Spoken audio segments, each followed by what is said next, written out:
It's the freshest radio show in town. Feeling marvelous, I've been with Jerry Rouse. It's the freshest radio show in town. Feeling marvelous, I've been with Jerry Rouse. WCPT. WCPT. This the coldest boys show. You were getting the hour from 6 p.m. to 7. Chillin' with Lauren Cox and the man Marvelous. Shout out to Mr. Rouse and the Italian style. You what sports is the only politic. WCPT. WCPT. It's the freshest radio show in town. Feeling marvelous, I've been with Jerry Rouse. It's the freshest radio show in town. Feeling marvelous, I've been with Jerry Rouse. Welcome, everyone, to another edition of the Rewind Sports 60. We're streaming live on Facebook, broadcasting from the world's famous illustrious studios of WCPT, 820 AM in the beautiful, beautiful city of Chicago, in the frigid city of Chicago, in the outstanding neighborhood of Jefferson Park on Super Bowl Sunday, ladies and gentlemen. This is another edition of the Rewind Sports 60. And let's get right to it, ladies and gentlemen. You love him. He's the one. He's the only. He's not out on Madison Avenue hawking a cab or Uber. He's not at Wrigley Field in Lakeview area trying to see if he can get a ticket for the Cup games this season. No, he's not on the Dan Ryan at 35th Street outside a guaranteed rate to see if he can check out a Sox game. He's not even over at the United Center to see the Blackhawks or the Chicago Bulls. Ladies and gentlemen, he's in the studios. He's known as the Marvelous One. He's the one. He's the only. He's Dan Marver. What's up, Marver? Hey, Jerry, how you doing? I'm good. Are you okay? WCPT 820 AM. Hey, those of you that have 3-0 as your first square, hang in there for the first quarter of the Super Bowl. But now you can turn down the sound and turn us up. Yeah, turn us up for sure. The Super Bowl is on, and we got it on as well. We know you have it on, but Marvelous said it exactly right. You can keep the Super Bowl on your channel, your computer, your smartphone, whatever the case may be. But, of course, you want to hear the volume on WCPT 820 AM for the fastest hour in sports conversation. And we have a show in store. Woo. But before we get into it, the Marvelous One, hey, man, how you been handling this cold weather that we've been experiencing? Well, we were lucky. I mean, January wasn't that bad. And now, I guess, the other shoe is turned, or whatever you want to call it, but this is not unusual. I remember 2 years ago we had the polar vortex at the end of January, and 10 years ago people were stranded on Lakeshore Drive on this week with 23 inches of snow. And if you want to go back further, January of 1967 was like unbelievable, 20 plus inches of snow. So it happens. I guess the solution is to not live here. Well, I mean, that is one solution, but you know what? There are other parts of the country that are experiencing, whether it's, the cold temperatures, the snow, and of course the East Coast, they're being bombarded. Yep. We know what happened in California all year long as far as the fires are concerned, the drought and the rain and everything. So, I mean, it depends. And, of course, you go down to Florida and you got to deal with all the hurricanes and, the Gulf Coast and all that stuff, Marvelous. So, you got to pick your poison, as they say, so to speak, right? Absolutely. Well, you can have hurricanes, you can have wildfires and volcanoes and earthquakes. So it's a little bit of everything from Mother Nature, but this is what we get. It is what we get, and this is what you get as well, ladies and gentlemen. Again, the fastest hour in sports conversation right here at WCPT 820 AM, the Rewind Sports 60, Jerry Riles, and of course, the Marvelous One, Dan Marver. That intro song you heard, it was from the 17th letter. Of course, he's known as Q, Quentin Demps, putting it together. He's obviously on assignment. His assignment is to watch the Super Bowl, and of course, the beautiful, lovely, talented, and outstanding Lauren Cox as well. So it's just the two of us riding shotgun, handling business. And ladies and gentlemen, if you want to tune in or give us a call to talk about our topic of conversation for the next hour, our number here is 773-763-9278, 773-763-WCPT, and it's our immediate number to get in contact with us if you want to respond to anything that we're discussing regarding a subject matter that was brought to my attention, Marvelous, and I saw the report, and I was literally blown away, and my mouth hit the floor. And it's an ABC News investigation report done by reporter Ryan Smith of ABC, of course. And this past week, he revealed in his investigation and report that 2 former NFL players are suing the league due to experienced concussions. Now, these players suffer from depression, memory loss, and bouts of anger. The players, Kevin Henry, a former defensive lineman for the Pittsburgh Steelers, and Chicago Bear fans know this guy. He's a former running back for the dreaded Green Bay Packers. That, of course, Najee Davenport. But those 2 players say the league uses a formula, get this, called race norming. Now, that assumes that black players, they start at a lower cognitive level than white players. Race norming. The NFL formula used says black players start off at a lower cognitive level than the white players. It makes it more difficult for black players to qualify for compensation. Now, the practice is used, again, it's called race norming. The test results are adjusted for supposed differences between demographic groups. Yeah. So, of course, the black players of retired from the NFL have one set of rules and the tests, and the white players have a different test. Henry, in 2017, underwent a series of tests that determined that he suffered from cognitive decline similar to early stages of mild dementia. Here's a comment from Mr. Henry regarding his concussions. Football doesn't give you an expiration date. It just happens. You just expire. I've had 10 concussions or more, and that's not even common practice. After his time in the league, Kevin Henry says he began suffering from depression, memory loss, and bouts of anger. In 2017, he underwent a series of tests, a doctor determining that Henry was suffering from a cognitive decline consistent with mild dementia. So he submitted a claim to the landmark 2013 NFL Concussion Settlement Program. What was the result of the claim you filed? I was denied. He was denied. That soundbite courtesy of ABC News, of course, the reporter Ryan Smith, and that was, of course, Kevin Henry, former defensive player for the Pittsburgh Steelers, commenting on the case. Now, an NFL administrator claimed there were issues related to validity to the test. The evaluation used inappropriate norms. The concussion settlements, the 2 players accused the NFL of racial double standard. I hadn't heard this before. The NFL says the race norming formula is optional, but they also go on to say that clinicians who test the NFL players say they are required by the league to use the formula. Race norming was put into a place and is used to eliminate the amount the league has to pay out. Get this, folks. The amount the league has to pay out the former players who file concussion claims. So this is implemented. It is put into place so the NFL are selective as far as who they're going to pay money to. Some clinicians admit they were told to discriminate against the black player filing claims using this formula. The NFL says the lawsuit is entirely misguided. They also go on to say that race norming, known as demographic correction, is recommended but not required. The NFL goes on to say the concussion settlement program was agreed to by all parties with the assistance of expert neuropsychological clinicians.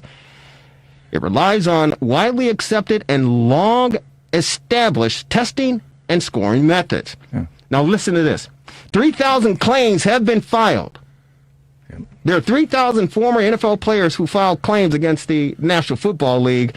Out of those 3,000 claims, 1,200 were paid out, totaling nearly $800 million. But no demographic data, marvelous, was available.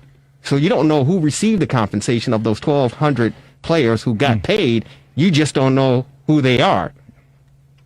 And based on this, it's pointing to the fact that the white players were able to collect, the black players were denied. Now, these 2 players are currently waiting on the judge's ruling on the NFL's motion to dismiss this case. You'd think the name of the players could be obtained with freedom of information. You know, it's not like a secret document. Well, that's the point, though, Marvelous. This is an exclusive, independent investigation by ABC News and Ryan Smith. So he brought it out this past week. I believe the report came out on Thursday. So it's definitely going to gather legs and wings and take off. And you can believe there are going to be other players that get wind of this, and they're going to be filing lawsuits collectively against the NFL regarding this matter. Because it's first of all, it's surprising to me that this sort of thing is put into place, race norming. It's unbelievable to me. Well, even Congress might get involved. Senator Ron Wyden of Oregon is apparently, he's saying that if ABC is reporting as true, the NFL has apparently pressured doctors to disqualify black former NFL players from benefits they earned, Wyden told ABC News. Shortchanging former players based on their race is both racist and rank hypocrisy. So maybe Congress will get involved too. Well, I'm sure Congress will probably get involved, but as far as doctors are concerned, we're pleased to join on our TRS60 hotline, ladies and gentlemen. He's a neuropsychological psychologist, and he is Dr. Charles Gooden, PhD. He's a professor at NSU's College of Psychology. His research interests include the neuropsychology and head injury, stroke and multiple sclerosis, neuropsychological and personality assessment, rehabilitation and community reintegration following brain injury, neuropsychology in childhood and in school settings, learning disabilities, hyperactivity, and general assessment. Dr. Charles Gooden, he was named the COP Professor of the Year. He's on our TR60 hotline. Doctor, welcome to the Rewind Sports 60 on this Super Bowl Sunday. How are you? I'm fine. How are you? Doing very well, and we're trying to keep as warm as we possibly can. The temperature outside here in the beautiful city of Chicago right now is hovering around 5 degrees above zero, with the wind chill somewhere between 15 and 20 miles below. So it's frigid here. It's cold, but we're hanging in there, Doctor. Yeah, well, we had the problem of dropping into the 50s recently. So please. We know what it feels like. No, 50 degrees is like it's like summertime here in Chicago. Are you kidding me? But we thank you for taking some time out and appreciate your time joining us on the Rewind Sports 60. And I had to reach out to you because you were quoted in the story that was released or published or broadcast this past week on ABC News, by the reporter Ryan Smith regarding this race norming. And I had to reach out to pick your brain, so to speak, and ask you to explain all this stuff that's going on, because there are a lot of people, I'm sure, listening to the Rewind Sports 60 who are unfamiliar with this race norming, and I'm sure there are probably some current players who are unaware and some former players. So can you kind of get us up to speed as far as everything that's transpired and what this race norming is all about? Yes, it's all been, unfortunately, very complicated, but race norming started actually many years ago for the opposite reason that it's being used in the current state, is when black individuals were being overdiagnosed with schizophrenia or brain damage or significant psychological impairments, because the norms that were being used for white populations were not appropriate for the black populations. So in order to correct that, this was led by black psychologists. They came up with the idea of developing alternate norms for these tests. So as a consequence, when this testing began with the NFL, apparently someone suggested that we should use different standards for each group. The problem is that the testing was never intended to be used the way the NFL was using it. These norms are only advisory. So I can look at the norms of an individual compared to black Americans, compared to white Americans, to young people, to old people, and then I make a clinical judgment based on that individual's history, education, achievements in life, and the like. But in this case, the NFL has given very rigid cutoffs. that doesn't allow for clinical judgment. So as a consequence, they are trying to use numbers to replace the judgment of the clinician because they didn't trust clinicians to fairly evaluate these players. So when the agreement was reached, the clinician was given in the document the option of using either the black or the white norms. And it became very obvious that using the black norms for black players and white norms for white players was very biased. And as a result, some of us, like myself, asked again to clarify that we did not have to use the black norms. And those norms also have other problems because of the way they were gathered and other issues related to them, which aren't important here. But when I started working with the settlement, the NFL, I was told, use the norms you think are the fairest. So I did. And when I did that, the people who supervised the settlement said, that's fine. And they pushed the clients through and said, yes, they're impaired.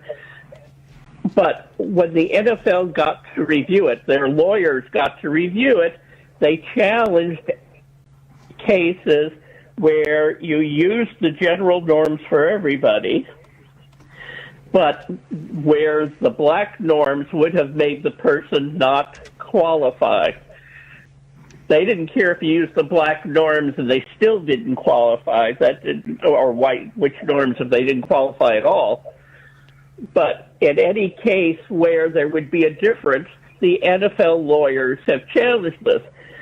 So when the NFL says you're allowed to use anything you want, they're not actually telling the truth. That it is possible that's the intention of the NFL itself, but it's certainly not the intention of their attorneys.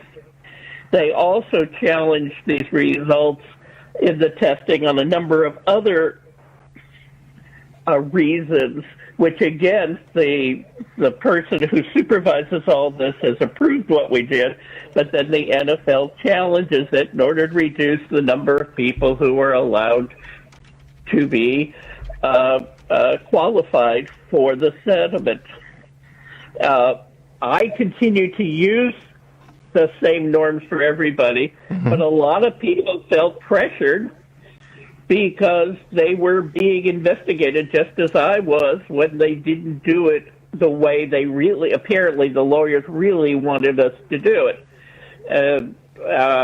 I said that I didn't care if they were going to investigate me. I was going to do it correctly or not at all.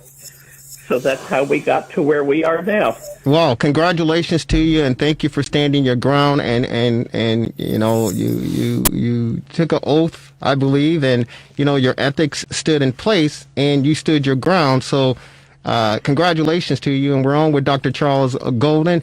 He is a neuropsychologist at Nova Southeastern University, joining us on the Rewind Sports 60. And our topic of conversation for the fastest hour in sports conversation is race norming in the NFL. Two former NFL players filed a lawsuit against the league, claiming that there is bias and discrimination in the testing regarding brain injuries and concussions. One thing that stood out regarding it, and thank you so very much for clearing it up as best you can, because I know a lot of people are still kind of in a fog and still kind of confused as far as everything that's going on. But the one thing that you talked about was clinicians who were feeling the pressure from the NFL lawyers, and they were threatened to be investigated. What would the NFL and the lawyers be investigating regarding this matter?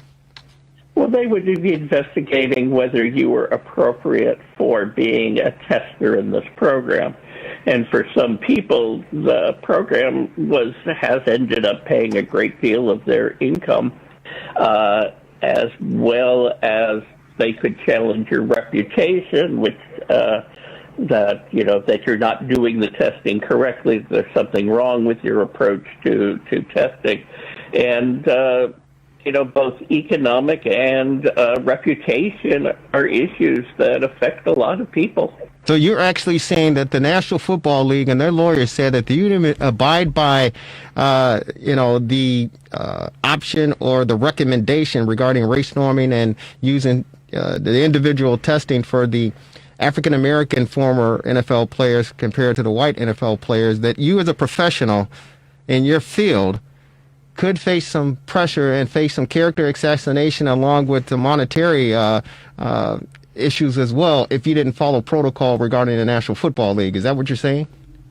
Those were the implications. No, but the people who actually supervised the settlement have always been very nice, and they bring back questions from the NFL lawyers. All of these questions have come through the NFL lawyers in most cases. There are some others that come through another group, but the impression has been that, again, since I got involved in this controversy, I have not had any referrals, but that's become complicated because we also have COVID going on, so it's hard to make a reasonable statement, although I was told by one of the attorneys involved that my name is no longer on the list of people who were approved to do testing. I don't know if that's true or not, but that's what I was told. Dr. Golden, this is Dan in the studio. Let me circle back a bit. You evaluated Mr. Davenport in 2019, correct? But you evaluated other players, too. Is that not correct? Yes, we've been evaluating paper. We have been doing it for about 3 years. And so, as a result of your evaluation, you determined, obviously, that an individual such as Davenport was cognitively impaired, and that race norming was merely a recommendation. But you did not apply the full demographic correction, it sounds like, in the article. Does that sound about right? That's right. I treated everybody as if they were the same race. Gotcha. Okay. Hey, Doctor, were you surprised to see this race norming when you were asked to do the testing, and that there were two different tests, one for African-American former athletes and one for the Caucasian white athletes? Were you surprised when you saw this? Because me as a layperson, a media person, and someone following sports, I was surprised, to be honest with you. We're talking about 2021, and this sort of testing is implemented and put in place, and if you don't abide by it, you could suffer repercussions. Were you surprised when you saw this? Well, recognize that the same tests are used for everybody. It's just how they, for example, in the white population, a score of 10, to simplify this, might be seen as impaired. Whereas if you're black, you have to get a score of 7 or 8. You got to get a lower score before you're seen as impaired. The exact same test. It's just different thresholds that you have to meet in order to qualify as being impaired. So, yes, I was surprised at that, which is why I'd asked them the question of whether we had to use these norms, because I had questions about them. And again, I was told no. And as I said, the settlement people, both in Mr. Davenport's case, approved what I wrote and sent him through to be compensated. And the NFL is allowed one last time to object, and that's when their lawyers made that objection. Wow. So what's the next step? And it's interesting because, the former Pittsburgh Steeler defensive player, Kevin Henry said, hey, you know what? Listen. We're out there playing football just like the white guys. We get hit. They're not hitting us lesser because we're black or more because we're black. It's a car crash, every play. He said, we're getting hit hard. We're getting tackled the whole 9 yards, comparable and equal to our colleagues, our white, teammates and the opposition, yet they're tested differently. And I mean, that's a valid point because listen, concussions, they don't, like this virus, it doesn't select, hey, you know what? I'm going to take care of you because you're black. I'm going to make it more extensive because you're black. No. When you get hit upside the head playing, in my opinion, the greatest sport in the world, but the most violent and dangerous sport in the world, we've seen a lot of players who have suffered a lot in their daily life after leaving the game. And it's just surprising and appalling that the National Football League would put something in place like this and not just judge everyone equally and fairly. And it's very disappointing, to be honest with you. Any comments regarding your thoughts on the division as far as, concussions are concerned? Did we lose him? Oh, we must have lost him. Hey, Devin, if you can call him back, tell him I don't know what happened. We apologize to any of you out there listening. We were on with Dr. Charles Golden, Nova Southeastern University neuropsychologist, joining us on the Rewind Sports 60 to discuss former NFL players' race norming lawsuit that was just unveiled or just came publicly. ABC News, right, with a report this past week. The poor Brian guy, Smith. poor guys in Fort Lauderdale. He said it was 50 degrees there. Yeah, well, I wish it was 50 degrees there. We're going to go commercial free, ladies and gentlemen. We want you to be a part of it. If you have any questions for yours truly, Jerry Riles, of course, the marvelous one, Dan Marver, please feel free to give us a call. Hey, Dr. Goldman, I was asking you, I said it was appalling and disappointing, because Kevin Henry said, hey, listen, you know what? Concussions, it's not selective. You get hit upside the head, and he said multiple times, 10, 12 times, he said not even including practice, and, life after football has been basically hell for him. There's no difference between being a black former professional football player and a white professional football player because you both suffer the same sort of injury. I just wanted to get your comments on what Mr. Henry had to say regarding that. I agree with Mr. Henry. I was very surprised that the NFL contested these cases. And I'm even more surprised after they made their statements publicly that you could use either set of norms and it didn't matter. And yet, that's exactly what we're arguing about here, is which set of norms we use. Where do you see this thing going from here moving forward?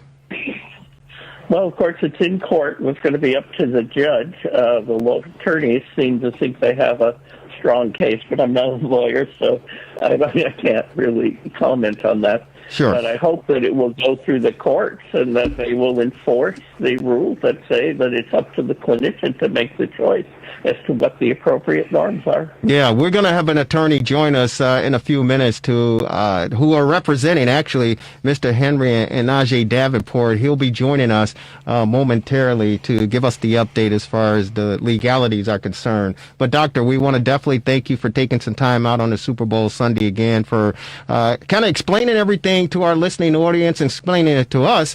Any final questions before we let you go and watch the game? No. Thank you. Feel free to call anytime if you want to talk about this further. You got that right. It seems like we're going to be talking about this a lot more moving forward because I'm sure there are going to be a lot more athletes who are made aware of this and who will be jumping on the bandwagon, so to speak, because it's just, again, it's an unfortunate situation. It's appalling and it's disgraceful. We're talking 2021 and you got the NFL lawyers stepping in and say, hey, you know what? You have to use these tests because at the end of the day, it's all about money. And out of the 3,000 cases that were filed, 1,200 of them were paid out somewhere $800 million, yet we don't know who those 1,200 players are. So you can believe I'm sure a lot more players are going to get wind of this, and they're going to want to be a part of it. So, Doctor, thank you so very much. Enjoy the 50-degree temperatures down here in Florida, and send some our way if you can, because we got the next 7 to 10 days. It's going to be below zero for the most part. But God bless you. Hang in there. Stay safe and sound. We'll talk to you down the road. You too. Thank you. Bye-bye. There you go. That was Dr. Charles Golden of Nova Southeastern University, a neuropsychologist, talking about race norming, the lawsuit. Unbelievable, Marvelous. Yeah, I mean, sounds like there's a solid case there, but maybe the attorney can shed some light on that. Yeah, well, we do have the attorney who is actually representing a few of these players, or the two players that filed the lawsuit in this matter. And, of course, he's on our TRS60 hotline. He's with Zuckerman and Spader. He is attorney Eitan Goldman. Eitan Goldman is a trial lawyer who focuses his practice on white-collar criminal defense, securities, and commodities litigation and complex commercial litigation. Eitan has tried more than 50 cases to verdict and, until February 2017, served as the director of the Division of Enforcement of the U.S. Commodity Futures Trading Commission. Earlier in his career, he served as an assistant U.S. attorney in the Southern District of New York. And Mr. Goldman is on our TR60 hotline. He is representing the two players, as we talked about, Kevin Henry for the Pittsburgh Steelers, a former NFL player, and, of course, Najee Davenport, former running back for the Green Bay Packers. Clinicians fear NFL's concussion settlement program protocols discriminate against black players. He's on our TR60 hotline. Attorney, welcome. It's Jerry Riles along with the marvelous one, Dan Marver. How are you on this Super Bowl Sunday? I'm doing good. Thank you for having me. Hey, thank you for taking some time out on this busy Sunday to join us to talk about this subject matter. We just had the Dr. Charles Goodman on, who actually handled the test. And the NFL said, you all know, I mean, that the NFL told them to stick with these race norming tests, the one for black individuals and the one for white individuals. And he asked, do I have to stick with it? And they told him no, but, so he didn't stick with it. But then once it got to the NFL, the lawyer stepped in and said, hey, you didn't follow, our advice as far as this race norming is concerned. You are representing these two athletes. Can you enlighten us as far as where we stand and the thoughts about this race norming, which is really surprising and alarming to a lot of folks because they simply didn't know about it? Yeah, and that's one of the really awful things about this is, the NFL says, well, everybody had a chance to opt out, and these players, agreed to this, and it was in the settlement, and the court approved it, and the Third Circuit approved it, and there were 80 written objections, and nobody objected to the race norming. And the reason for that is that nobody knew about the race norming. It wasn't in the settlement. There's a line in, small print in Exhibit 2 to the settlement that talked about the availability of demographic data. But then the NFL and class counsel did this guide, the BAP guide, in secret, which basically instructed doctors to use the full demographic norms, which means discriminating based on race, which means race norming. And, Dr. Golden, like some other doctors, decided not to do it. And while the NFL now is saying the doctors don't have to do it, they can use their own clinical discretion, that's just not true because the NFL appeals whenever the doctors don't use it and a black former player gets an award. So, they're on the one hand, they're saying, well, it's not us that's forcing them to, but they are challenging. I mean, they went and they appealed Najee's award and got it reversed by the special masters. So it's not really up to the doctor's clinical discretion. It's the NFL trying to save money by making it harder for African-American former players to recover from their damage. And these people, some of them are really profoundly disabled. No, there are a lot of them that are disabled. I know, Reeve Sorey, who played with the great late Walter Payton. He's an offensive lineman. Today, he's in a nursing home, and he's almost basically bedridden, and most of it due to his playing days in the National Football League. And we're talking about the 70s. And yeah. the luxuries that these players have today, they certainly didn't have that back in the 70s. And as you all know, these players were told, hey, you got an injury? You got a concussion? No, how many fingers you see? I see 2. When there's 3, they say, get your butt back out there. And now you're absolutely right. These players are suffering, whether it's from, mild dementia, whether it's from knee replacement or hips or whatever the case may be. They're suffering because of the game that they love, and it's appalling, it's disgraceful, and it's just sad and disappointing that the National Football League in 2021 would even have something like this in place black and white. That's almost like the Jim Crow, where, the water fountain. The black water fountain is over here, the white water fountain is over here. It's unbelievable that this is even implemented. And for doctors such as Dr. Charles Gooden to say, I'm going to stick to my game plan, my teaching and my education, and then to be, reprimanded. And he said some of these doctors are being investigated, if they don't go along with the protocol. It's unbelievable. It's truly unbelievable. Now, how did you and your law firm get in contact or get a hold of these two players, Kevin Henry and, of course, Najee Davenport, regarding this race norming lawsuit? Well, we represented some former players in the original lawsuits. A partner of mine represented Mike Webster, who's the Pittsburgh Steeler great, and just got to know some of the other lawyers. And then we heard about this, I don't know, about a year ago, and we really couldn't believe it was true. But we did some research, and it turns out that it is true. It's completely egregious. I mean, you talked about this being like Jim Crow. I mean, this is what Jim Crow looks like in 2021. It's not it's not big signs hanging on water fountains saying blacks can't drink here. It's this discrimination that's embedded in software. So you have two former players, one white, one black, same age, same gender, go in, take a test on a neuropsychologist office. They get the same exact raw score. Bell tells the white one, you've got dementia, here's some money. And they tell the black guy, you're just black. I mean, it is that simple and that egregious. It's unbelievable. It's unbelievable. Yeah, it really is. It makes your jaw drop when you hear about it. When I saw the report earlier this week, I couldn't believe it. I seriously couldn't believe it. And of course, the next day I had to give you a call to see your availability to come on to talk about this, because I was the investigation by ABC News, and congratulations to Ryan Smith on the work that he's done and put into this to reveal this. But I was just beside myself when I saw this, and I said, we certainly have to discuss this. So I appreciate yourself, Attorney Aidan Goldman, coming on to discuss this with our listening audience. Hey, Mr. Goldman, this is Dan in the studio. I'm looking at the complaint. Is this the one in the United States District Court for the Eastern District of Pennsylvania, Davenport and Henry versus the NFL? Is that the one that you're involved with? Or is there, yeah. I mean, the concussion settlement was reached in the Eastern District of Pennsylvania, right? Like, there were many, many different lawsuits for guys who had suffered concussions against the NFL, but then they all got consolidated as one class action before a judge in Philly, the Eastern District of Pennsylvania. So we brought a couple different matters last August. On the same day, we filed a Article 27 motion within the settlement, where we basically said to the judge, look at a settlement. It does not require what the NFL says it requires. And then we also brought a 1981 lawsuit, and that's just the Civil Rights Act, saying that you can't discriminate against people. So has COVID slowed down the process, or where does this stand now?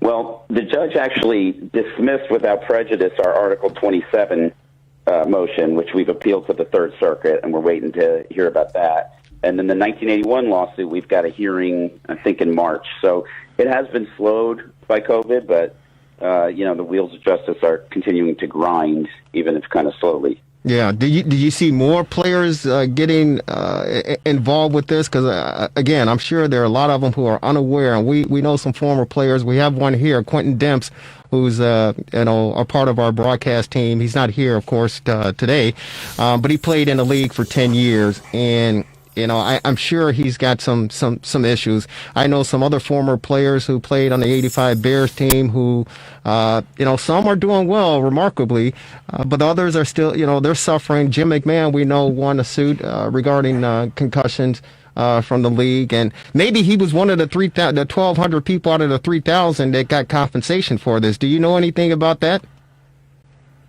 I don't know specifics about that. I mean, the NFL has all these statistics, and one of the things that we're asking for is the numbers and the comparison between how hard it is for a black former player to get an award versus a white former player.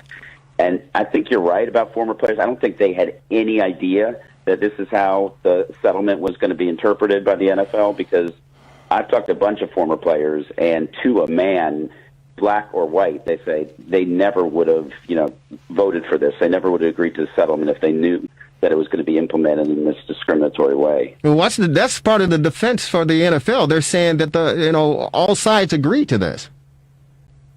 Yeah, well, that's not true. All sides agreed to the settlement. Settlement doesn't say there's going to be a black door and a white door. I'm sure it doesn't. If they had said that out front, this settlement never would have been approved by the players. Yeah, I'm sure that's the case as well, and they just wanted to,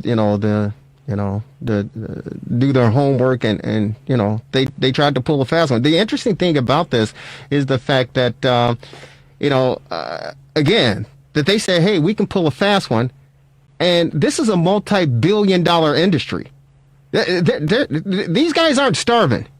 It's a multi-billion-dollar industry, and these players put their heart and soul on the line for this game.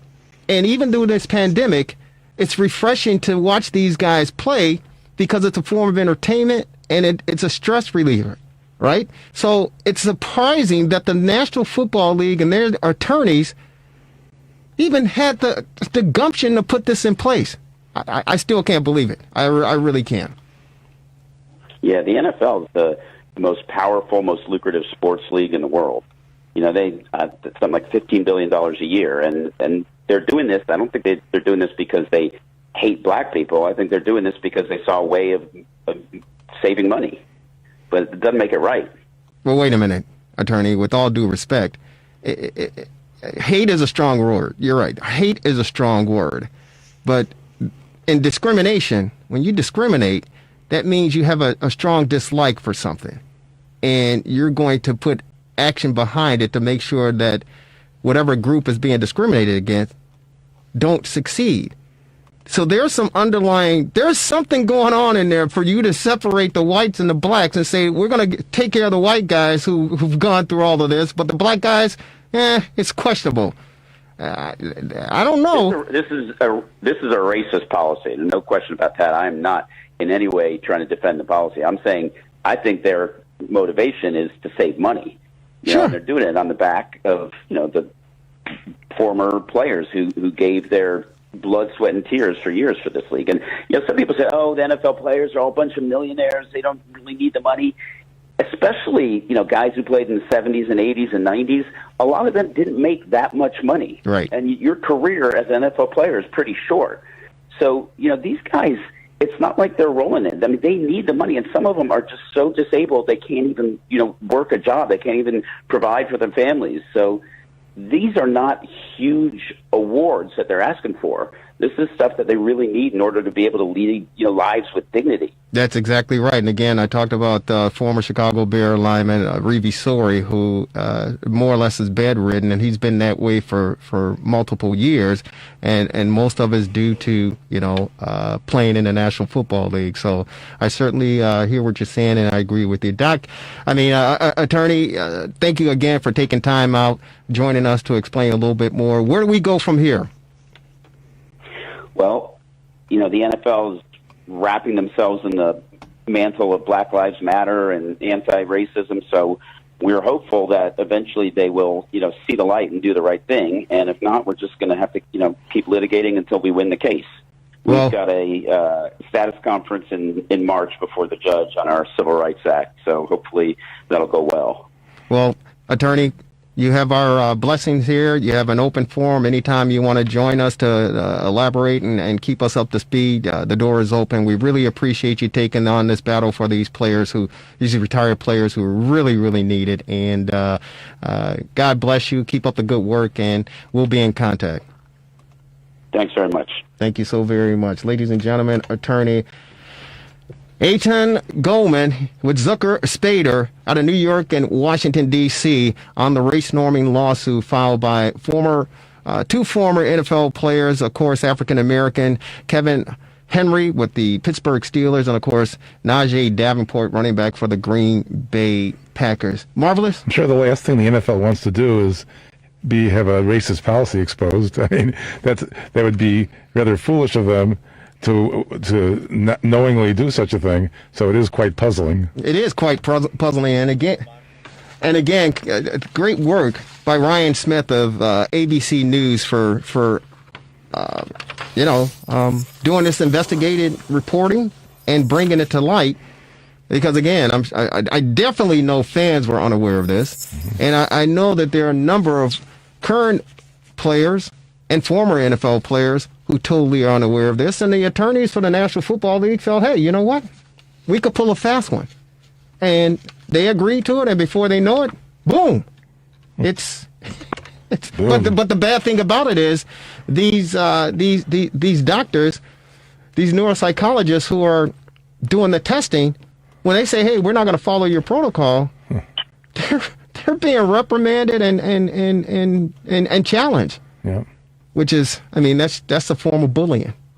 It's unfortunate. Yeah. It's unfortunate. Well, the one fortunate thing is we're a week away from Valentine's Day. Yeah. Are you got any plans for Valentine's Day, Marvelous? I think it's going to be below zero between now and then, so it might be a good day for cuddling. Yeah, you can do the cuddling thing. You still do that? You play footsies under the blanket and all that stuff, Marvelous? You have to. To keep warm, right? Right. Well, I'm trying to figure out some ways and some ideas to, liven things up next Sunday, Valentine's Day, and because you always got to do it. There's no question about it. Regardless of whatever the situation is, you gotta celebrate Valentine's Day with your loved one. And what other better way to celebrate than having dinner? Maybe at Serenello's in Wheeling, located on Milwaukee Avenue. We're pleased to be joined by my good friend. I love this guy. He's fantastic. And ladies and gentlemen, they say the quickest way to a man's heart is through his stomach. This guy has my heart because he goes through my stomach. He's on our TRS60 hotline, ladies and gentlemen. He is the Honorable Chef Michael Bonner. Chef, how are you? Good, Jerry. How you doing tonight? Hey, we're doing good. We're trying to keep warm as best we can, brother. But I definitely wanted to get you on and see what's going on. We miss being over at Serenello's. We just miss being in the environment. But with this this pandemic and the virus and the opening and closings of restaurants, man, you well know firsthand it's been very, very difficult. And real quick, get us up to speed as far as how things are going for you and the restaurants and the business. Well, it has been a real challenge. 2020 is a year that you want to forget. But I've been thankful for the customers that are listening and those that have ordered from the restaurant via carryout and given us an opportunity to keep the doors open. We're thankful that we have the opportunity to get diners back into the dining room. And I just wanted to let you know that this weekend we're going to be doing brunch, Valentine's Day brunch, and we have wonderful menus put together that are for curbside Valentine's Day menu to go, as well as in-room dining. So it's been a real challenge, but we've been trying everything we can to stay relevant and keep people knowing that we're here and reaching out for support. Yeah, well, you know what? I know it's been hell. It's been hell. I know it, and my prayers and my money even has gone over to you to offer as much support as we possibly could because it's just been very, very challenging and very demanding. But the good thing about it is the fact that you keep rolling. This is what Chicago is all about. This is what, the Windy City and the neighboring towns are all about, Chef. You roll up your sleeves and, you put your hard hat on, you get your lunch pail, and you go to work. And you and your team have certainly done that. And, better days are on the horizon, and the light is at the end of the tunnel, I truly believe. But share with us a little bit more about the brunch and what people can expect, being a part of that. And, of course, the great Valentine's Day dinner next Sunday. Well, thank you for saying that. We are trying our best to stay relevant, and we're putting our head down every day to make it work. But specifically with the brunch, we're doing a Valentine's Day brunch with roses and an opportunity for everyone to get back into the relaxing mode and enjoying themselves in the restaurant, enjoying themselves for a Valentine's Day lazy Sunday. And we also are offering an opportunity for people to, have the curbside menu that has lobster, filet, and, different other things that we have going. And we just want people to realize that the restaurant community is there for them to be able to enjoy themselves. And hopefully we love to get them back into the restaurant as they are comfortable, or, their comfort level allows them to be.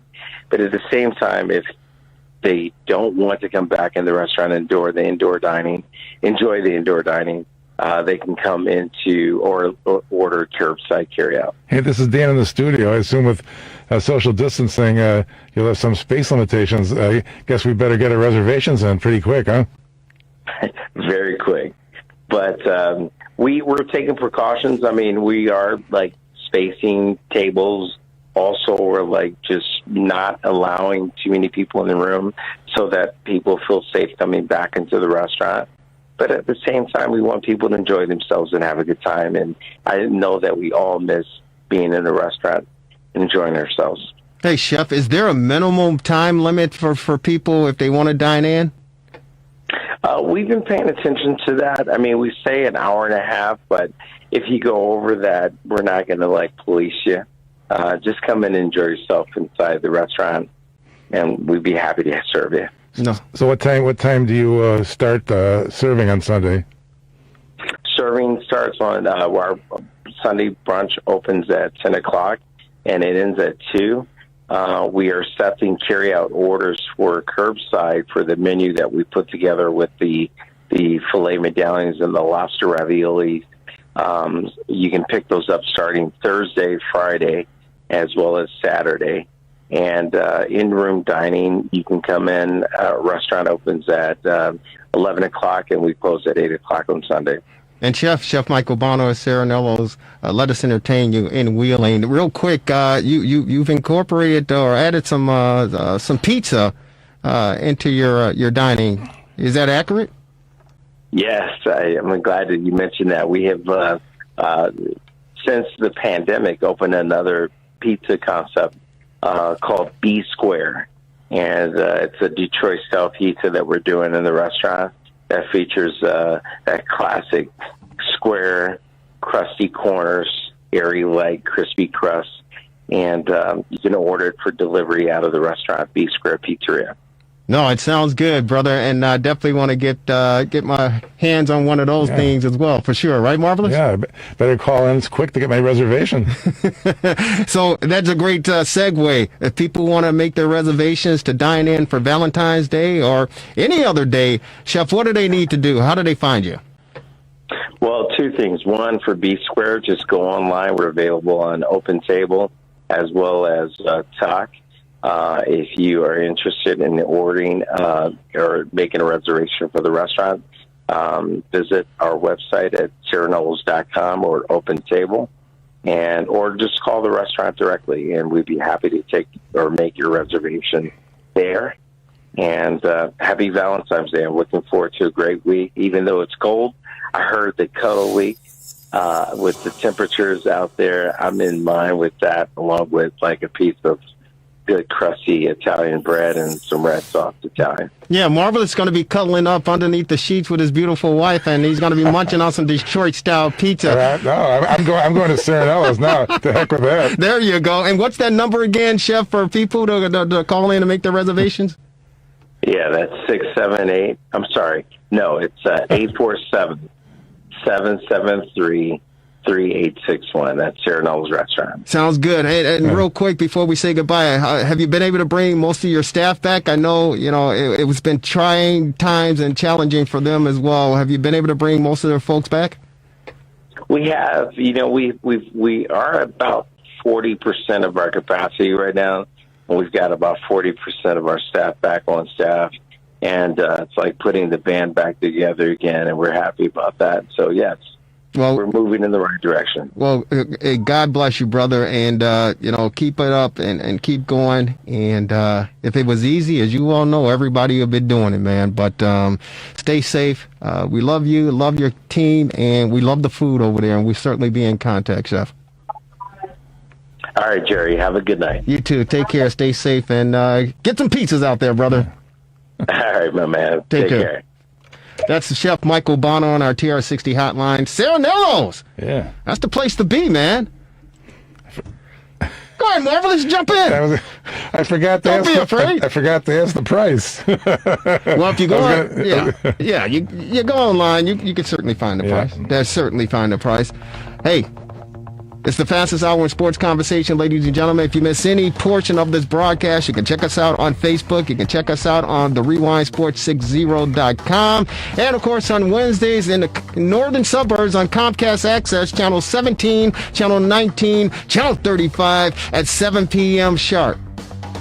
Any closing thoughts, Marvelous? No, you can turn the volume back up. The GOAT is performing his magic again today with 2 minutes to go in the half. Yeah, well, the Kansas City Chiefs get the ball in the second half, and you know what happened last year. That's right. Mahomes, talk about magic, man. He brought the magic out in the second half, and, of course, wins the Super Bowl as well as the MVP title. Ladies and gentlemen, enjoy the Super Bowl. Enjoy your rest of your evening. Enjoy the week. Stay warm. We love you. Hang in there. Thanks to our esteemed executive producer. He gets an E. Executive producer, Devin Tingle. Ladies and gentlemen, it's another edition of the Rewind Sports 60. Take care. Have a good one. We'll talk to you next week. Goodbye, everybody.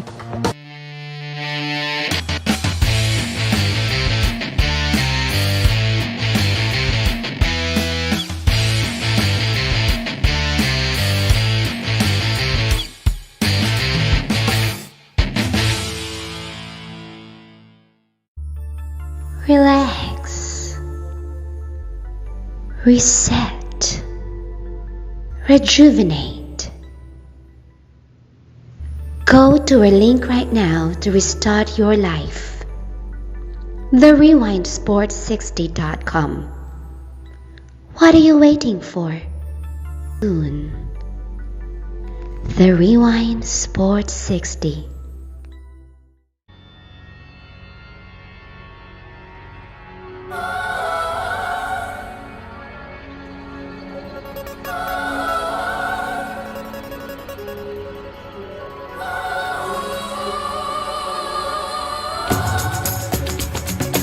Welcome, everyone, to another edition of the Sports Medicine Update, a weekly podcast with yours truly, Jerry Riles, and the Honorable Dr. Chad Padromas. Dr. Chad Padromas is the orthopedic surgeon at Illinois Sports Medicine and Orthopedic Centers here in Chicago and Glenview and in Naples, and he's the orthopedic surgeon at Padromas Stem Cell Institute.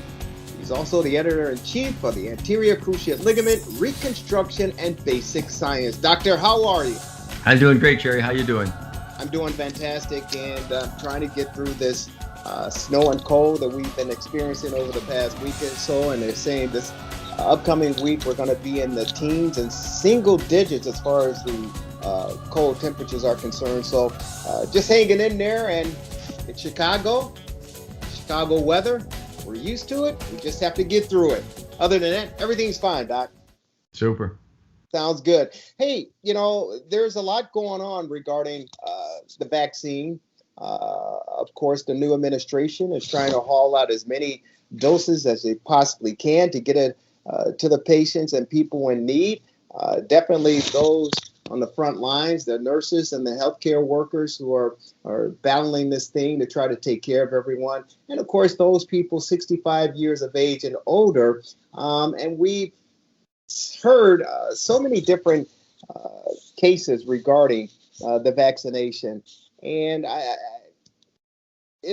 obviously the benefits are to protect one and to protect your loved ones, but there have been some folks who have said they've experienced some side effects, and we've talked about it off the air for sure.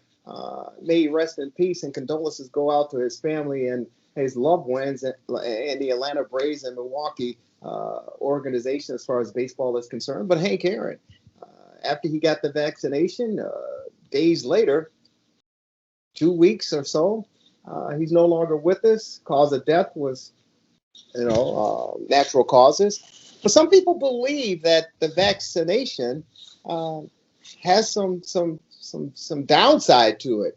And I know that there have been people who said they've experienced some arm pain, some headaches, some extreme cases. It could be, fatal But for the most part, there are a lot of people who are praising the fact that they've gotten it, they feel better, and they're okay to move forward in your life. What's your experience as far as people that you know who have gotten the vaccination? So I'm part of a thing called the C19 study group. Because I've published papers in this space, I was honored to be invited to join this group. It's a couple hundred of the smartest people there are, virologists, epidemiologists, infectious disease doctors, and others. So on a daily basis, I'm going through 30 or 40 messages in this regard. And so clearly, the vaccine's a wonderful thing. It's going to be the way out of the pandemic. And we need to get it rolled out as quickly as we can. But, as with all good things, it is not without its side effects, complications. And so, it's interesting, unfortunate. The basic thought is that the people who should get it are high-risk people who are at high risk of having problems, older people with comorbidities. Although overseas they found that people who were terminally ill, they had a significant number of deaths, so they recommended not giving it to them. So it can take a toll on people as well. But the other thing is that, the Pfizer vaccine was the first one out there, and people would get the first shot, be a little sore, no big deal.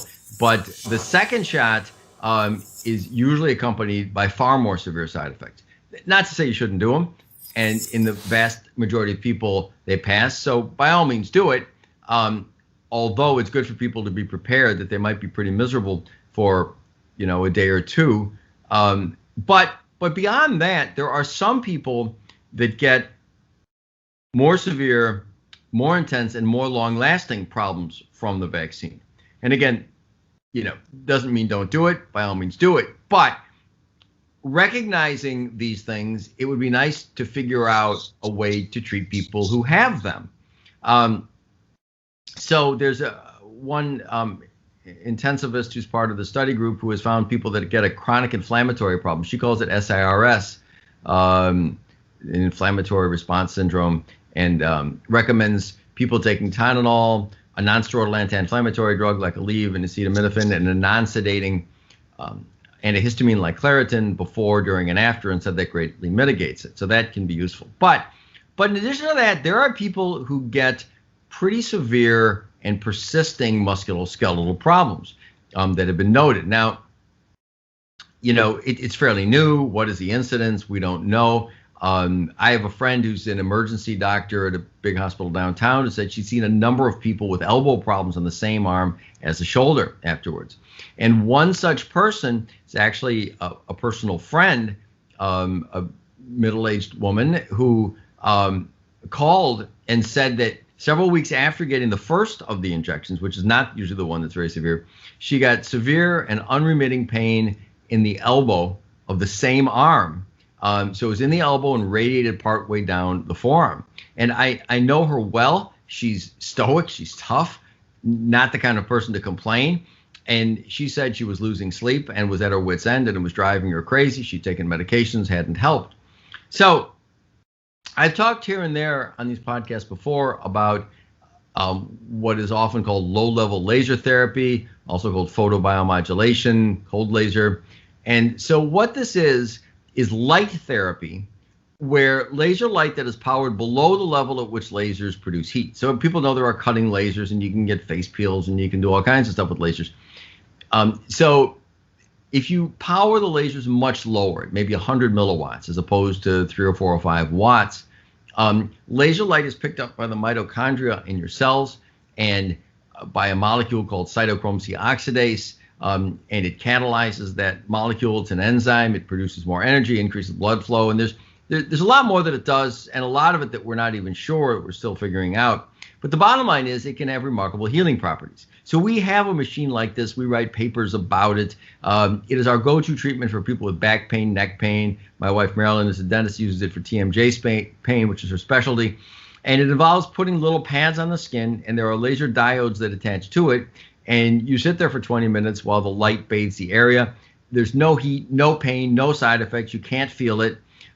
It isn't covered by insurance, but it's pretty cheap, $50-$60 a treatment. And it works immediately, so you can tell right away. So we use it on people with back pain, neck pain. I have an NFL player who came to me He actually came to me for PRP for his Achilles tendon, which I did. But prior to doing that, we did the laser treatment, which helped him a lot. And you did it before and you did it afterwards. So it's a real thing. So when she came to me and said she had that, I said, I don't know if the laser would be helpful for that, but it immediately popped to mind because, this isn't the kind of thing I do PRP for or really had anything to offer.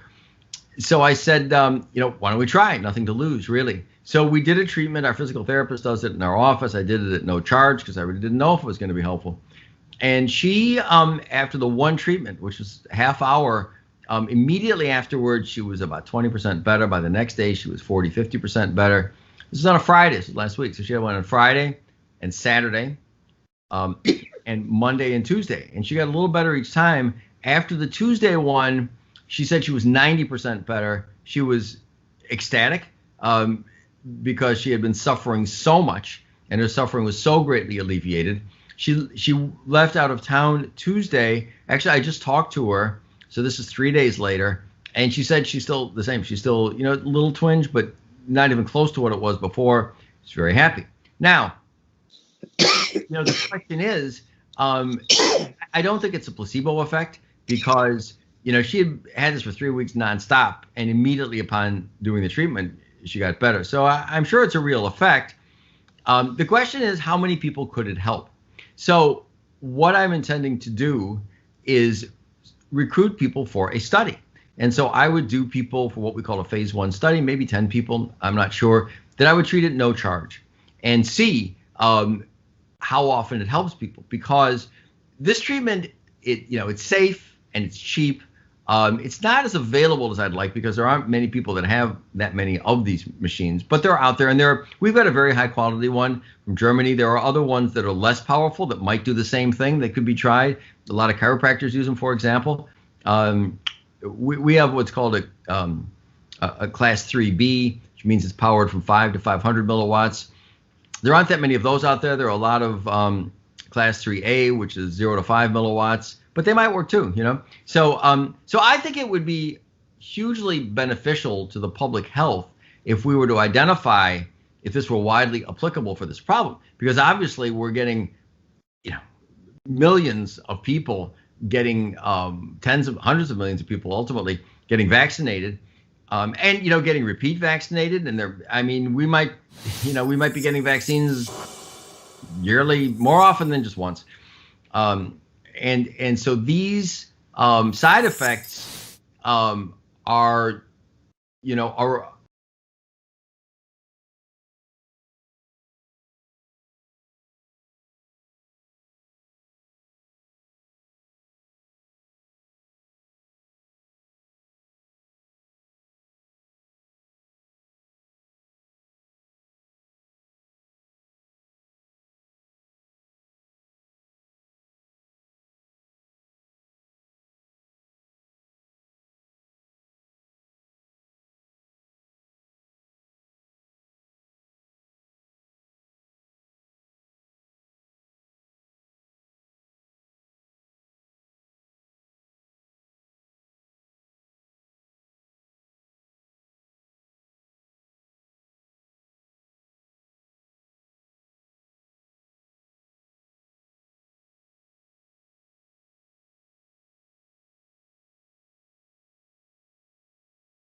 Welcome, everyone, to another edition of the Sports Medicine Update, a weekly podcast by yours truly, Jerry Riles, and the Honorable Dr. Chad Padromas. Dr. Padromas is an orthopedic surgeon at Illinois Sports Medicine and Orthopedic Centers in Chicago, Glenview, and in Naples, and an orthopedic surgeon at Padromas Stem Cell Institute. He's also the editor-in-chief of the Anterior Cruciate Ligament, Reconstruction, and Basic Science. Doctor, welcome. How are you doing? I'm doing great, Jerry. Thanks. How about you? I'm doing okay. I just wanted to make sure I get that out for you and, make you sound even more important that you're very important. There's no question about it, but I wanted to give credibility to your status, your title, and your persona. Thank you, Doctor. Important than anybody else, but I appreciate the thought. You're very important. Are you kidding me? Without you, we don't have the podcast. That's true for sure. Hey, Doc, there's so much going on in the world of sports. And again, I am very, very appreciative that, we have crowned a national champion as far as college football is concerned. That, of course, congratulations go out to Nick Saban and the Alabama Crimson Tide for winning another national championship title. Of course, the Los Angeles Lakers win the NBA title last year. The Los Angeles Dodgers, they win the baseball crown. And of course, we're moving forward to the National Football League with the Super Bowl. Congratulations to Patrick Mahomes and the Kansas City Chiefs who are advancing again, opportunity for a repeat. And of course, the greatest of all time, still playing at the ripe old age of 42. And of course, Tom Brady and the Tampa Bay Buccaneers ready to square off in Super Bowl 55 down in Florida. You love Florida, that's for sure. But they're expecting a crowd of 22,000 fans to be on hand to witness this extravaganza. Your thoughts on the Super Bowl matchups and, of course, COVID-19 and the precautions that need to be taken to get this thing kicked off? My thoughts are that it's a great idea. My thoughts are with the fans, what took them so long. We all want to be safe, but you've got an outdoor stadium where you require masks, you can have social distancing, and so, risk should be pretty minimal. Florida has been arguably the best run state in the country on a number of fronts. In terms of doing what's rational instead of politicians being overprotective for whatever reason. I think meaning well, but usually just being not as informed as they could be. So I think it's great. I think it's great. The Super Bowl, I think it's a great example of normalcy because, as I say, there's abnormalcy imposed, I think, beyond what it needs to be, and having this out there where things are closer to normal, still with precautions, is a great example for the rest of the country. No, I think it's great as well. But again, when you talk about the great United States and the independent states as far as how they tackle handling COVID-19 and the virus, here in Illinois, we know that the numbers are continuously going down, and the vaccines are available, although it sounds as if they're running short. But as you talked about, the state of Florida just continued to move forward and plow through this. And of course, they're going to be hosting the Super Bowl down there. 22,000 fans. I mean, do you trust people to be responsible? I know we've seen fans in the stands at some of the collegiate games around the country and, some professional games, but 22,000 fans enjoying the biggest game on the stage. Yeah, I do trust people, and I wish politicians trusted people more than they do. There are going to be a few people who aren't going to wear a mask, right? It happens. But, you look around and people, not only I think are most people responsible, I think most people have gotten so terrified by the media portrayal that I don't think it's a problem. As I said before, it's an open air stadium. You can socially distance. You wear masks. I think it's going to be fine. So here's the big question, Doctor, and it's. Again, the media, the news media, which I'm a part of, I've seen it swayed in both directions on both sides. with this new variant that's hit the United States from the UK, now out of South Africa, saying it's more contagious, and the social distancing that we're practicing now, minimum 6 feet, that with this new variant, this new strand, that we may have to take more precaution, i.e. double masking. And it's already hit certain states, South Carolina, here in the state of Illinois, and other states around the country. Do you see that being somewhat of a problem by next week when we get to the Super Bowl, that it may have to have a little bit more focus and attention placed on it? So, Jerry, I don't. I could be wrong. And obviously, I hope it's not a big problem.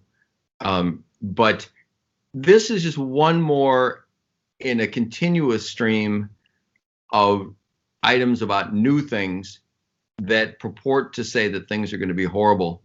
And so far, they've turned out not to be. You know, I gave the example before about the well-meaning doctor, I think, at Penn State, who said that something like a third of the football players are going to have heart problems from this, and they don't. I think more contagious doesn't particularly matter. If it were more deadly, that might matter. But nobody said that. So I think it's just, I think it's a combination of a lot of unfortunate factors. I think bad news sells. It's like I'm kind of weird analogy, but I don't even listen to the weather in Chicago anymore, because, every year, 3 times a year, we're going to have a blizzard of the century, and it's going to be horrible. And it's, and I don't mean to minimize it. And there are people that get affected by it, but I don't know, it's Chicago, it snows and it gets cold. And so you just prepare, but bad news sells, right? So I think saying, wow, we've got a new variant, as a teaser for the evening news, it sells. So not necessarily blaming the media. The media's always been that way, so there's that. I think that I've said it before. I think that there are a lot of politicians who get carried away with their own authority. And so I think these provide excuses for them to do more than they should. And, you can go beyond that to various things that sound like conspiracy theories, and who knows, but, it's kind of a fact. The more negative things you put out there, and the more you shut down society, the more small businesses go under. Now, that's, everybody publicly agrees that's a bad thing, right? Mm-hmm. On the other hand, there are some corporations and some people that are doing very, very well from this, right? And so there are conspiracy theorists out there who kind of think that it's a semi-permanent situation to make us like China and in Asia, where they wear masks forever, and that you're constant. There's always a new variant. There's always a new this. There's always a new that. So the history of this thing has been so egregious and so horrific, as I mentioned last time, with overstating the death, starting with Neil Ferguson at Imperial College and his terrible track record on models, and then applying a bad model to this. So I haven't seen anything that leads me to think that things are going to be significantly worse as a result of this variant.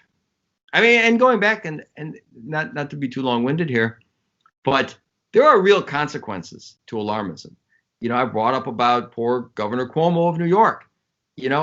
I'm sure he's a nice man, and I'm sure he loves his constituents, but his action to force people out of hospitals into nursing homes, everybody agrees, I think, resulted in many, many unnecessary deaths. Now, I'm not saying I think his action did that. I don't necessarily blame him. I certainly don't blame his motives. But think about this. Why did he do that? He did that because people were estimating that the hospitals were going to be so overwhelmed, we'd have no respirators and no ICU beds, that you had to clear the hospitals in advance of it. Well, it turned out to be not even close to being true, right? They brought that Jacob Javits ship in and all this, and they had more than enough. President Trump, love him or hate him, made it a point to get enough ventilators, and nobody's been short of ventilators, So there are Democrats, Republicans working together. But my point is just this. You can just say, well, better to be overly cautious, but alarmism has definite consequences. So alarmism in that case, false alarmism, resulted clearly in thousands of deaths. Not questioning anybody's motives, but it did. So I'm just saying, lockdowns, extra precautions have real world negative consequences, which it's easier to ignore than it is the death count from COVID. So I'm just saying it's a bad thing, and people shouldn't adjust their behavior on alarmism without really good justification. No, and I certainly agree with that, Doc. I think it needs to be justified as far as why we as a society do what we do, to the defense of those. Because here's the real issue from my perspective. This is something almost paramount that we've never seen or experienced in our lifetime, and that includes our leaders. As high as the Washington D.C. is concerned, to local leaders, to the storefront and the entrepreneur, business owners. This is something that we've never seen before and something we haven't experienced before. So for me, it's kind of learn by trial and error and learn on the job, so to speak, because there was points in time a year ago at this time where it was looked upon as, it's just a little virus like the flu. It'll be gone within a matter of, weeks to months. By the time the temperature raises, it'll be gone. To leaders saying you don't need to wear a mask, to now in January of 2021, they're talking about double masks. So I think it was hit and miss for everyone involved, including the average layperson, the average citizen, because we just simply didn't know. Some people overreacted to the information that was being presented. Others turned a deaf ear to it. So I think we're all in this together. And for me, the best case scenario is to maybe play it to the safe side, because we simply don't know. And I kind of compare it to the AIDS epidemic back in the late 80s and early 90s, when it first ran rampant in this country and around the world. We didn't know, and there were some false prejudgments and accusations and all sorts of things, conspiracy theories that evolved from that. But we learned over time to let science do its job and let the experts do their job. And we got a control and got hold of it, and it's under control, and we found a solution for it. So I kind of apply it to the same of what we're going through today.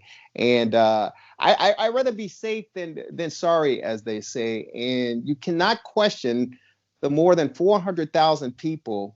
Boy, I guess you can, but the more than 400,000 people that have died from this virus. Whether you believe the number and the cause is another concern, but as of now, we're on a record of reaching 450,000 people to die from this. So for me, and again, I applaud those in the sports world that we were able to watch from collegiate sports to professional sports on weekends to take our minds off of this. But I would not want to be in the shoes of these experts and these scientists, because they truly, in my opinion, don't have the answer as well. And they're learning just like we are as we go.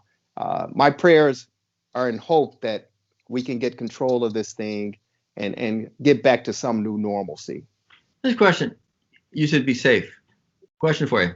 Do you think that people, when they lose their business, have adverse health outcomes? Do you think that there's depression and suicide and drug addiction and people failing to go in for health checks and living poorly and gaining weight? So do you think there's a consequence to excessive lockdowns? Of course there is a consequence. I got a good friend of mine and he runs Let Us Entertain You. He runs a restaurant in a neighboring suburb of here in Chicago. And when everything shut down, I physically saw his mental state and physical state change because of the pressure, because his livelihood and those that he's responsible for. So I certainly know that it has an effect on those people involved. And I know that there are people who were happy that the state here in Illinois was allowing in dining again. There were employees crying that they were able to get back to work. So I know the effects that it has, but I also know those individuals who won't be saying hello to family members or friends because they didn't listen to the warning signs, and that individual is no longer with us. There's a family down in Texas ignored the warning signs and everything of the virus, and 7 members, they had a party, and 7 of those family members succumbed to COVID-19 and the virus and are no longer here. So it's a double-edged sword, in my opinion, and it's almost a crapshoot or a roll of the dice.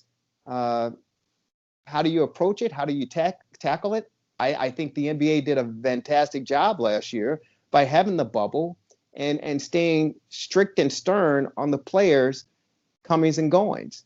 Now that they're out and available to travel and go here and there, we see that there's a different approach and a different effect as far as what's going on. So it's a very, in my opinion, very, very difficult decision to make. And I think we all personally have to make that decision, what's best for ourselves and our family and those that we come in contact with. And I'm hoping that, again, the light is at the end of the tunnel and we're close to getting to that light. So the thing of it is, the basic point is that lockdowns haven't helped. And they've compared places that have them and places that don't, and they just don't help. Excessive restrictions just don't. You get consequences, you get deaths, you get suicide, you get mental health problems, you get more cancer deaths because people don't go in for their checkups because they don't want to leave the house. So lockdowns kill people, kill lots of people. That's the one end. In the middle, social distancing, probably masks are good. Okay. At the other end, the things that really would help dramatically are being suppressed. There's treatment that works. Hydroxychloroquine clearly works. Ivermectin clearly works. I had a patient call me today, and I'm heavily involved in this, as you know, and he didn't know anything about it. He said, "Hey, ivermectin's used all over the world." There was a recent court case where a family wanted to get treated with it. The hospital said no, and they sued, and the judge said, "You got to let them," and another place as well. So, why should that be? So what I'm trying to say is this: the middle ground, common sense, mass social distancing, absolutely, and some restrictions, absolutely. But on the one hand, the overreaction kills people, absolutely kills people. So you can't just say, be safe, let's overreact and shut down. You're killing people. You just are, So it just shouldn't be happening now. And on the other end, there are things that we could be doing to save lots of lives that aren't being allowed.